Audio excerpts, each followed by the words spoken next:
Exact. Donc là, je serai sur du 500 € Bien. pour une première opération. En 3 ans. En 3 ans et demi, ouais. Donc ouais, ça, c'est ton du premier coup, investissement. C'est ça. J'avoue que pour voir qu'il y a eu 3 ans et demi d'exploitation, c'est vraiment cool. C'est très propre. Enfin, j'ai juste un locataire qui m'a fait la trotte. Petit aparté, on arrivait, il n'y avait pas de jus, mais en fait, si vous appuyez sur le plus de votre compteur électrique, vous appuyez 3 secondes sur le plus, ça fait un petit clac. Bonjour à tous, bienvenue dans cette nouvelle vidéo. J'ai le plaisir de vous retrouver une nouvelle fois avec Dylan. Bonjour tout le monde. Yes, bienvenue Dylan, une nouvelle fois sur YouTube. On avait présenté un premier immeuble de rapport locatif sur la chaîne. Opération, ouais, très beau projet d'ailleurs, soi-disant en passant. Et là, c'est une autre opération aujourd'hui qu'on va voir justement un peu différente de ce que j'ai l'habitude de présenter sur la chaîne. C'est une opération de marchand de biens qui n'était pas initié peut-être à faire du marchand de biens à la base. Pas à la base, non. Ouais, c'est vrai que je la présente comme ça, mais je vais peut-être te laisser finalement la présenter. Tu la présenteras mieux que moi. Mais juste voir un petit peu quel est ce projet qui peut concerner beaucoup de personnes parce que justement, c'est un projet avec un budget assez réduit, assez faible. Et j'ai vu les photos, tu as fait quelque chose de très sympa. Très propre, ouais. En fait, c'est un T3. C'est ma toute première opération immobilière. Et en gros, dans cet appartement, au début, je voulais faire une colocation, ce que j'ai fait au début. Sauf qu'au fil du temps, je me suis rendu compte que j'ai eu beaucoup de turnover. Ah oui, d'accord. Donc après, au bout de 2 ans, j'ai préféré louer à l'année comme ça à une personne seule ou à un couple. D'accord. Et finalement, du coup, j'avais moins de turnover. Et toujours aussi rentable. Hein, ouais, c'était quand même rentable. Au même prix finalement qu'en colocation. Exactement. En fait, en colocation, je louais 400 € la chambre. D'accord. Charge comprise. Ok. Et après, une fois que j'ai commencé par prendre des jeunes couples, tout ça, d'accord. Je louais 790 €. Ok, donc ça faisait 800 €, donc on parle bien de 2 chambres. De 2 chambres. Un appartement donc T3 de 2 chambres. C'est ça. Et à côté, j'ai un garage que je loue à part. D'accord. 60 €. Voilà. D'accord, très bien. Pour maximiser la rentabilité. Bon, super. Donc c'est un investissement locatif que tu as acheté donc il y a quelques temps, tu l'as exploité et maintenant t'es venu l'idée finalement de revendre ce bien. Exactement, parce qu'en fait, comme vous pouvez le voir, c'est une très grosse copropriété et au niveau des charges de copro, ça commence à être un peu salé. D'accord. Donc j'ai préféré revendre pour pouvoir récupérer du cash. Passer sur autre chose, réinvestir éventuellement. Exactement. Et l'intérêt aussi, tu nous expliqueras comment, mais tu vas avoir une exonération de plus-value sur cette opération. Donc on va tout vous dire dans cette vidéo. On va rentrer dedans parce que c'est vrai que c'est un petit peu passant là. Je ne sais pas si vous allez bien nous entendre. Et puis on va voir un petit peu ce projet en détail parce que il y a une belle marge en fait. Ouais, il y a une belle marge. Pour une première opération, franchement, c'est propre. Ok, voilà. Allez, on va voir ça. C'est parti. C'est parti.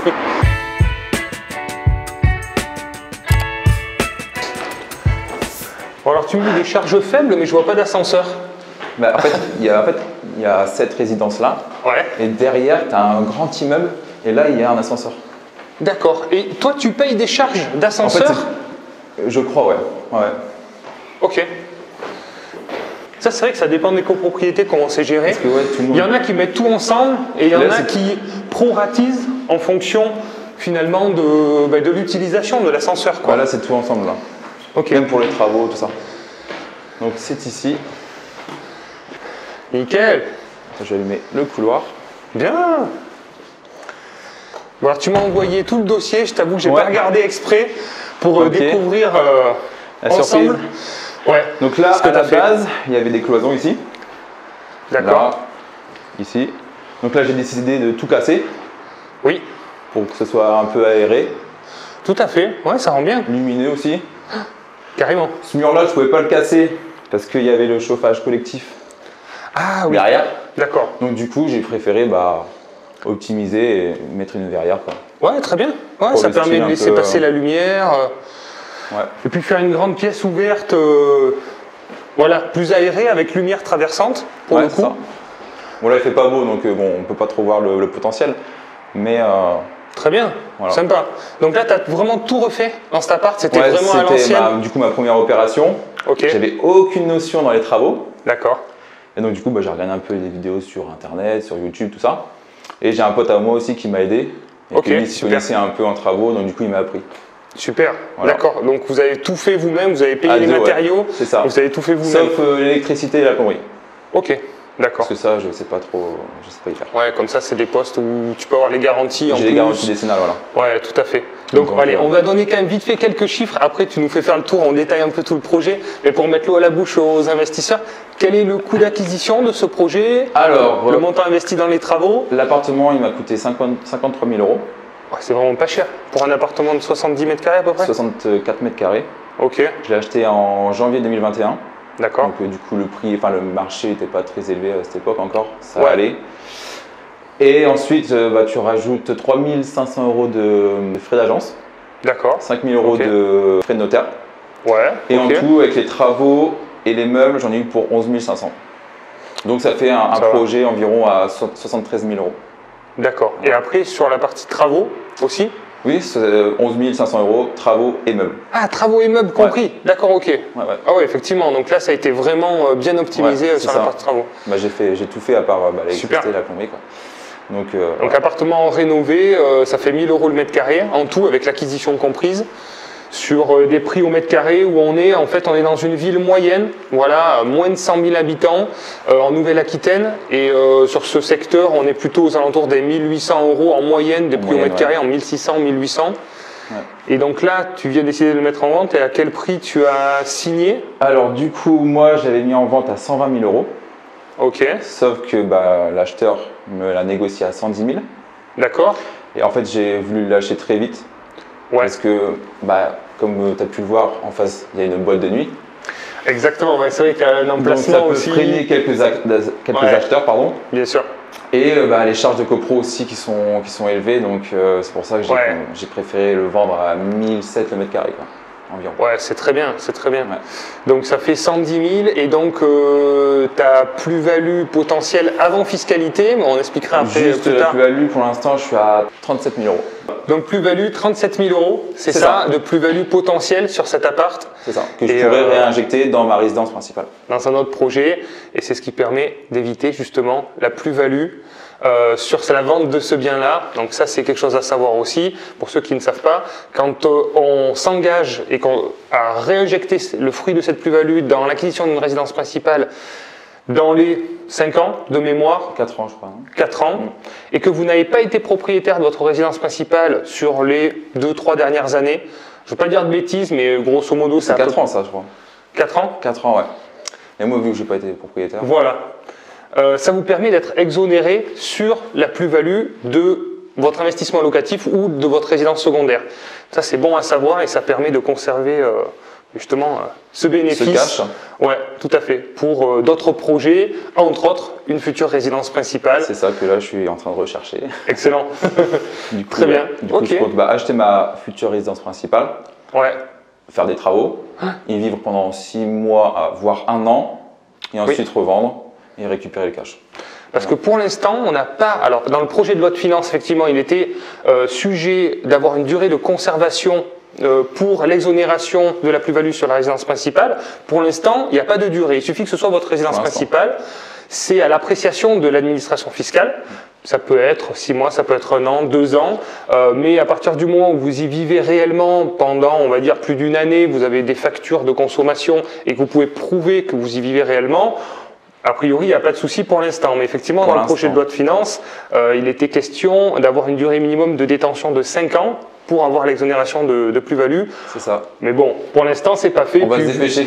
Vu l'état un peu du gouvernement et de tout ce qui se passe, c'est possible que ce soit remis en cause aussi. Ouais, c'est ça. Donc, effectivement, pour les charges, ça c'est quelque chose à faire attention. Là, tu payes pour cet appartement combien de charges mensuelles ? Alors, en moyenne, sur 3 ans, je suis à entre 150 et 220 euros de charges par mois. Ok. Qui comprend le chauffage, l'eau chaude, l'eau froide, l'électricité des communs, la femme de ménage des communs qui passe 2 fois par mois. Ouais. Et ensuite, les travaux d'entretien. Voilà, les charges d'ascenseur, du coup, que tu ne bénéficies pas. Non, voilà. Mais ça, c'est quelque chose à faire attention. Alors toi, à la base, c'était pas un problème parce que c'était pour une colocation. Donc pour une colocation, c'est des forfaits de charges. Donc toi, peu importe, les charges sont un peu élevées, mais… Ouais, mais le souci, c'est quand je me tapais des grosses régularisations, ça m'embêtait un peu de demander aux locataires 500 euros, quoi. Tout à fait. Non, c'est souvent justement des appartements qui se négocient un peu moins cher par justement la contrainte de ces charges. Donc faites bien attention quand vous achetez, demandez bien les relevés de charges avec la répartition sur les 2-3 dernières années pour vérifier justement que les montants ne soient pas trop explosifs, parce que qui dit charge élevée dit souvent loyer minoré, parce que les locataires regardent charges comprises souvent. Donc quand on a 150 € de charge, c'est compliqué de mettre un loyer assez élevé.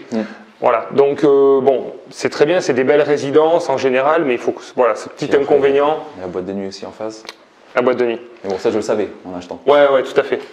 Bon, mais tu peux faire un petit tour? Donc là, vous avez la cuisine équipée. Il y a tout qui reste. Je vends l'appartement comme ça. Très bien. Donc, sympa, une petite vue un peu dégagée sur la partie arrière qui est sympa. Au calme, du coup. Double vitrage, c'était déjà présent? C'était déjà présent, ouais. Ouais, très bien. Voilà, c'est mon ex-beau-père qui m'a fait la cuisine. Très bien, belle cuisine, hein? Ouais, sur mesure. D'accord, vous l'avez pris... Alors c'était son fournisseur à lui. D'accord, ok, très bien. Ouais, très sympa. Ouais, sympa, elle n'a pas bougé en 3 ans et demi, elle n'a pas bougé. Les locataires, ils étaient propres. Oui, j'avoue, pour voir qu'il y a eu 3 ans et demi d'exploitation, c'est vraiment cool. C'est très propre. Enfin, j'ai juste un locataire qui m'a fait de la trottinette électrique. Là, vous avez une trace de pneu là, un peu. Ouais, bien vu. Impossible à enlever. Mais c'est tout quoi, c'était la seule emmerde. Ok. Voilà. Donc là, le sol PVC. PVC, ouais. Ok, PVC à clipser. Voilà, ça tient. C'est super sur une dalle béton. Exactement, ouais, c'est ça. Donc là, vous avez la pièce à vivre. Très bien. Voilà. Avec un petit balcon en plus. Petit balcon de 5 mètres carrés environ. Ouais, sympa. Qui donne avec sur l'extérieur. Avec une belle vue sur la ville. Ouais, quand même. Et sur la boîte de nuit. Ça, c'est appréciable. Bon, pour des jeunes, c'est pratique là. Ceux qui aiment sortir en boîte de nuit sont juste en face, c'est nickel. Là, vous pouvez faire les commères là. À regarder les bastons. Après, il y a la boîte de nuit. Après, on est en hauteur. Je suis pas sûr qu'au niveau du bruit, ce soit vraiment trop gênant. Ouais. Ceux qui sont plus bas, par contre, effectivement. Parce que j'ai un de mes potes à moi qui a acheté au premier étage. Ok. Voilà, lui, il devait le plus s'entendre par contre. C'est ça. Là, on est un peu plus protégé. L'inconvénient, souvent, c'est les parkings. Les voitures qui restent, bon, il y en a qui sabotent un peu avec l'alcool. Après, il y a les caméras là. Donc, bon, c'est pas trop un souci. Voilà. Bon, très bien, ok. Petit balcon sympa. Puis quand tu fermes la porte. Là, on sent que c'est vraiment un bon double vitrage. Hein. On n'entend plus rien. Ouais. Ça, c'était pareil, c'était une question quand j'ai commencé à investir, parce que moi j'ai un immeuble dans cette rue aussi. Okay. C'est mon premier immeuble. Le premier immeuble que j'ai acheté est dans cette rue, juste un peu plus loin. Ouais. Et du coup, j'avais hyper peur parce que je me suis dit, ça passe, c'est vraiment passant. Et au final, tous les locataires présents, un immeuble, j'ai acheté, il y avait 4 apparts, il y en avait 3 de loués. Ils me disaient, mais en fait, non, ça ne nous dérange pas tant que ça. Ouais, ils étaient en simple vitrage. J'étais là, ah ouais, quand même. Et en fait, je pense que les locataires s'habituent aussi au bruit. Et il y avait des personnes un peu âgées qui disaient, mais moi, au contraire, ça me fait de la vie, j'aime bien voir du monde, tout ça. Bon, après, j'ai mis du double vitrage, mais effectivement, je n'ai jamais eu de problème. Les locataires sont jamais plaints du bruit de la route et je n'ai pas eu de mal à louer non plus, contrairement à ce que j'aurais pu penser. Voilà. Pour moi, c'était un point négatif d'avoir autant de passages et en fait, en réalité, dans l'exploitation, j'ai pas eu de difficulté par rapport à ça. Donc ça c'est la réalité du terrain, n'ayez pas peur sur des routes passantes si c'est bien isolé. Exactement. Aucun problème pour la location, si vous avez des beaux apparts, ça fonctionne bien. Ouais. Donc voilà. Très bien, tu laisses tous les meubles ou je laisse tout. Ouais. Ok, nickel. Donc là il y a une première chambre, la plus petite mais elle est assez grande. Elle doit faire 13 mètres carrés. Très bien. Ça. Voilà. Parfait. Voilà, c'est au calme de ce côté-là. C'est très calme, ouais. Donc là, petit doublage brique des années 70. Ouais, c'est ça. Ça, j'ai pas touché. Hein, DPE, t'es en quoi combien? Je suis en D. En D, donc c'est bon, tu sors des restrictions réglementaires. Puisque là, à partir du 1er janvier 2025, les logements F sont interdits à la location. Okay. Donc ça y est, c'est parti. Mais en fait, c'est mon avis personnel, je pense que c'est comme certaines lois, elle ne sera pas respectée parce que ça fait sortir des millions de logements du marché locatif. Il n'y a pas de solution. Il y a des copros qui ne peuvent pas voter les travaux, des personnes qui n'ont pas les moyens, il n'y a pas suffisamment d'aide. Donc ça fera une loi de plus, comme certains encadrements des loyers qui ne sont pas respectés, qui ne sera pas respecté. Mais ça fait peur aussi aux investisseurs, effectivement, cette nouvelle loi. Mais bon, après logement F, franchement, il faut y aller pour avoir des logements F, pour vraiment que ce soit en mauvais état. Mais eux, c'est assez courant, quoi. Donc voilà. Pas avoir peur de ces restrictions. Non, faut pas avoir peur. À mon avis, ça va être recalculé. Et puis malheureusement, ça ne sera pas forcément appliqué à la lettre. parce qu'on n'a pas la possibilité de le faire. Donc, du coup, j'avais mis les bureaux au début parce que c'était des étudiants. Ok. Pour la colocation. Ouais, très bien. C'est toujours bien d'avoir un petit bureau dans les chambres. Tu as transformé le placard en penderie? Ouais, c'est ça. Ok. Ah, c'est cool. Ouais, c'est bien, il y a du rangement. Donc, ouais, très bien. Parfait. Okay. Nickel. Ouais, simple, efficace. Ouais, simple et efficace quoi. Enfin, je suis pas. Là, j'ai pas changé le sol. Il était comme ça, ouais, d'origine, comme ça. T'as refait la peinture? Ouais, la peinture, ouais, j'ai mis de la toile de verre. Ouais, très bien, je vois, c'est la toile de verre fine que tu as mis. Ouais. C'est pas mal, ouais. J'ai pris le premier prix. Ah ouais, mais ouais. Tu vois, ça rend pas trop mal, ça va, parce que j'aime pas trop la toile de verre. D'habitude, c'est les gros carrés assez épais. Je pense que tu as mis de la toile de verre de plafond, ça. Quand c'est fin comme ça, je pense que c'est la toile de verre de plafond, mais qui fait un aspect plus lisse que celle où il y a les gros, la grosse maille, justement. Dire, donc là, c'est joli, ça fait un aspect un peu texturé qui est assez, qui passe bien. Voilà. Ok. Donc là, à ta droite, tu as une toilette séparée. C'est cool aussi. Nickel. Et là, la salle d'eau, petite mais fonctionnelle. Très bien. Parfait. Là, à la base... T'as une VMC? Comment? T'as une VMC non, ou pas? c'est comment? Ah ouais, en bas. D'accord. Ouais, c'est les ventes. Alors ça, c'est un peu le problème des copros des fois. Vas-y, viens, tu vas voir. Avant, il y avait une baignoire là. Ah d'accord, ok. Une baignoire au fond. Ok, super. Du coup, j'ai dû tout casser et refaire. Ouais, c'est bien. C'est toi qui as fait ça aussi avec le copain, tout ça? La salle d'eau? Ouais. Non, c'est l'artisan. C'est un artisan qui a fait toute la faïence, tout ça aussi? Ouais. Très bien. Ouais, j'ai préféré carreler jusqu'au plafond. Ouais, c'est bien, c'est propre. Pour l'humidité. C'est propre. Bah, t'as raison, parce que les ventilations hautes et basses, c'est... Moi, je fais toujours la guerre à l'humidité, en fait. J'ai peur de l'humidité partout parce que ça dégrade vachement les bâtiments. Et donc, j'essaie à tout prix de mettre des vrais VMC parce que je trouve que c'est la seule manière efficace d'évacuer l'humidité, mais c'est pas toujours techniquement faisable. C'est compliqué, là, je pense. Et là, honnêtement, dites-nous dans les commentaires si vous avez une idée, d'ailleurs. Ça peut être intéressant. Mais dans cette configuration-là, c'est un peu particulier parce qu'en fait, en copro, si on veut... faire une sortie sur l'extérieur, il faut faire une demande à la copro. Là, la salle de bain, elle est un peu au milieu de la pièce, donc là, techniquement, c'est un peu compliqué. C'est un peu compliqué. Moi, la seule solution que je vois, c'est la VMC groupe de tout l'immeuble qui dessert tous les apparts. Ça a un coût, mais moi, je serais copropriétaire, je dis, il faut le faire. Ouais, mais là, je pense que... mais bon, c'est un peu cher. C'est un peu cher. Donc là, la dernière chambre, la plus grande, elle fait 14 mètres carrés. Ah, c'est vraiment des belles chambres. Hein. Ouais. Avec un dressing plus grand aussi. Sympa. Il n'y a pas à dire, dans ces années-là, ils faisaient des pièces grandes. Les années 70, moi j'adore ces résidences parce qu'elles sont bien agencées, les couloirs sont larges, les pièces sont grandes. Moi je trouve que c'est bien. Que maintenant, les bâtiments neufs, c'est vraiment des petites chambres de 12 mètres carrés. Que là, on se sent bien, quoi. C'est des planchers ourdis. Ok. Voilà. Très bien, franchement, bel appart. Là. Bien rénové, efficace. Et ceux qui t'ont acheté, c'est des jeunes, c'est un jeune. Ouais, c'est un jeune. Je crois qu'il a 25 ans. D'accord. Ouais, pour débuter, pour commencer, c'est super. C'est ça. Et donc en plus, cave, parking, garage. C'est ça. Et le garage, il va le garder loué. Donc il est loué à quelqu'un d'extérieur? Quelqu'un d'autre, ouais. Ok, d'accord. Donc il est loué 60 €. Et encore, je suis gentil. Très bien. Ça fait 3 ans et demi que je le loue et la dame, elle veut pas partir. Quoi. Ok, super. Oui, ça se loue très bien. Plus de 100 € le garage, je pense, maintenant. Ouais, ça peut, je pense, entre 80 et 100. Donc moi, je suis à 60, donc... Ok, voilà. Très bien. Oui, donc petit aparté, on arrivait, il n'y avait pas de jus, mais en fait, si vous appuyez sur le plus de votre compteur électrique, vous pouvez avoir un peu de jus pendant un petit moment, donc ça nous a permis d'ouvrir les volets, d'allumer les lumières et de faire la vidéo. Voilà, vous appuyez 3 secondes sur le plus, ça fait un petit clac, et vous avez un peu de jus pour survivre. Ouais, pour survivre, c'est ça. Pas de problème, voilà. Donc merci EDF. Écoute, belle opération. Donc ça, c'est ton premier investissement. C'est ça. C'est ça qui est super avec l'immobilier, c'est plus le temps passe, tu as remboursé un peu de crédit aussi en 3 ans. Donc j'ai tout marqué pour l'immobilier. Alors donc pendant les 3 ans et demi environ, je me suis fait un cash flow de 6 000 €. Ok, pas mal. Voilà, pour plus de 3 ans. Ça fait 2 000 € par an de cash flow, à peu près. C'est ça, à peu près. D'accord.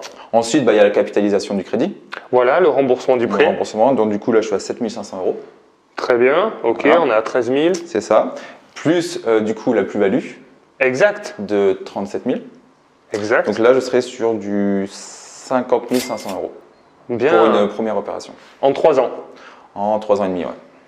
C'est propre. C'est propre. Pour une première opération, sur un petit appartement que tu as payé 50 000 euros. 53, ouais, c'est ça. Donc, très bien. Et après, tu as pris une garantie réelle sur ce bien ou tu as une garantie type établissement de caution? La banque Caution, a pris... parce qu'avant, j'étais militaire. Donc, du coup, pour les fonctionnaires, ils font ce truc. Avec la CASDEN, peut-être? C'est la CASDEN. Ok, super. La CASDEN, c'est le top pour les garanties, pour tous ceux qui sont dans la fonction publique. C'est ça. C'est des super garanties qui sont pas chères.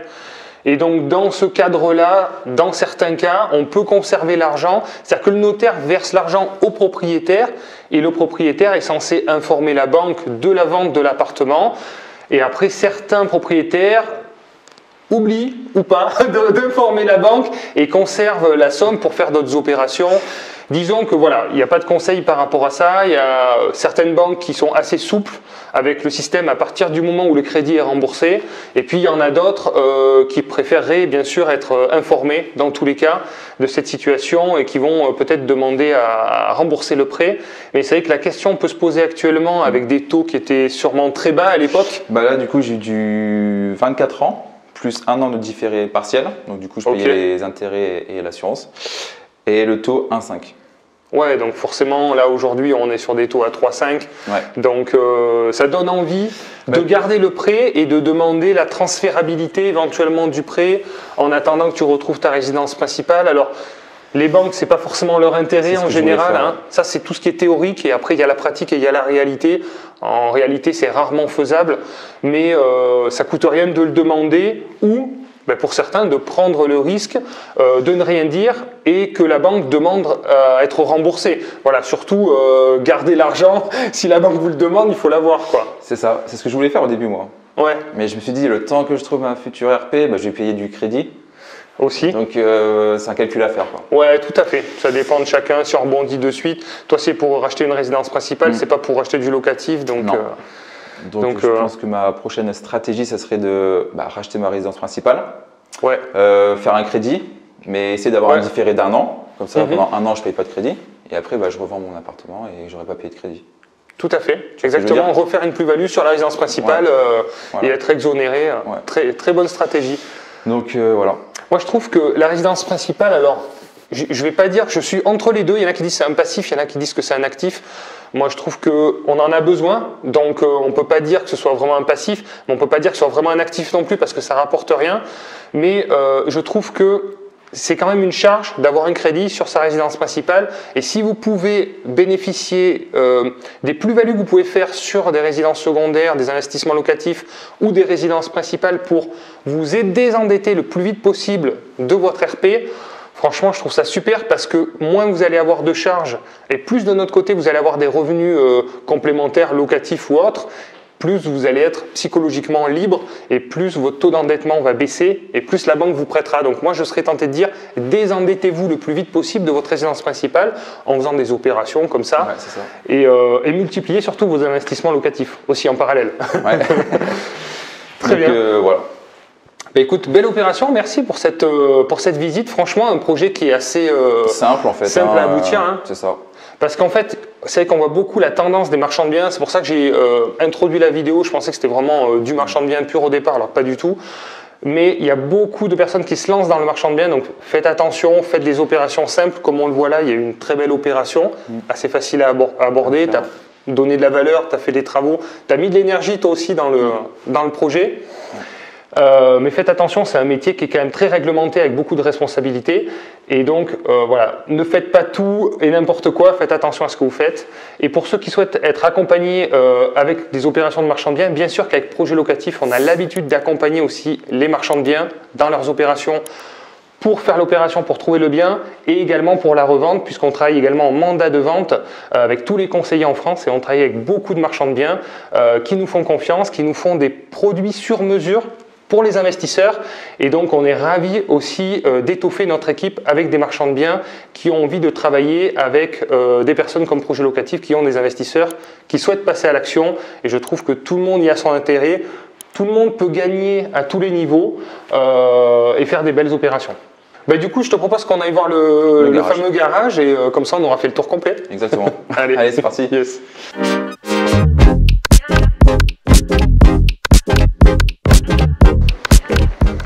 Ok. Du coup, ouais, c'est ce garage. D'accord. Bon voilà, c'est un garage. Hein. Ouais, mais il est bien pratique. Là, on arrive, on peut s'y mettre facilement. Ouais. Très bien, parfait. Ouais, bah, c'est mine de rien, c'est un plus quand même. Ouais, franchement, c'est un plus. Donc là, on voit l'arrière de la copropriété. C'est ça. Très bien. Et vous avez le shérif. Avec la toiture. Ouais. Donc, parfait. Mais franchement, merci Dylan pour nous avoir présenté ce projet sympathique. Mais avec plaisir. Avec une belle plus-value.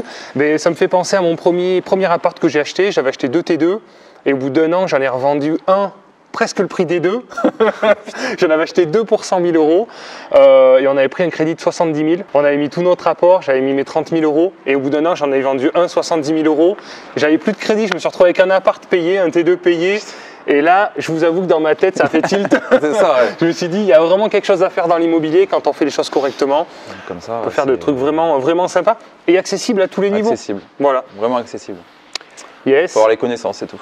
Un peu de connaissances, franchement, il faut se bouger un peu. Là, voilà, tu as fait les travaux, tout ça. Ouais. Mais en soi, il n'y a rien d'extrêmement compliqué. Bien sûr, il faut analyser là, un petit peu le projet, les chiffres. Mais il n'y a pas besoin d'avoir fait de grandes études pour faire des belles opérations. Faut toujours acheter. C'est assez accessible, je trouve. Donc, voilà. Merci Dylan, c'était vraiment sympa. Et puis surtout, j'espère que vous allez passer à l'action en 2025. Dites-nous si vous avez des projets en 2025, dites-nous ce que vous allez faire. Moi, je pense qu'il va y avoir de très belles opportunités en 2025. Ouais. Moi, je suis bien préparé. Déjà, l'année 2024, pour moi, a été très forte, alors que pour la plupart des investisseurs, c'est vraiment ralenti. Et puis là, on ressent, avec la baisse des taux, quand on reçoit de plus en plus d'acquéreurs, nous, avec projet locatif, le marché repart vraiment bien. Donc, ça laisse présager de belles affaires à venir, avec des taux qui redeviennent acceptables. Ouais. Et puis des renégos pour ceux qui ont acheté il y a un an et demi. Moi je sais qu'il y a des prêts qui vont être renégociés. Donc voilà, une belle année arrive. Et ouais, une belle année, ouais. Pensez à vous. Ciao les investisseurs. Ciao. Ciao. Voilà le caméraman. Mettez des likes les amis s'il vous plaît. Mettez des likes s'il vous plaît. Mettez des likes.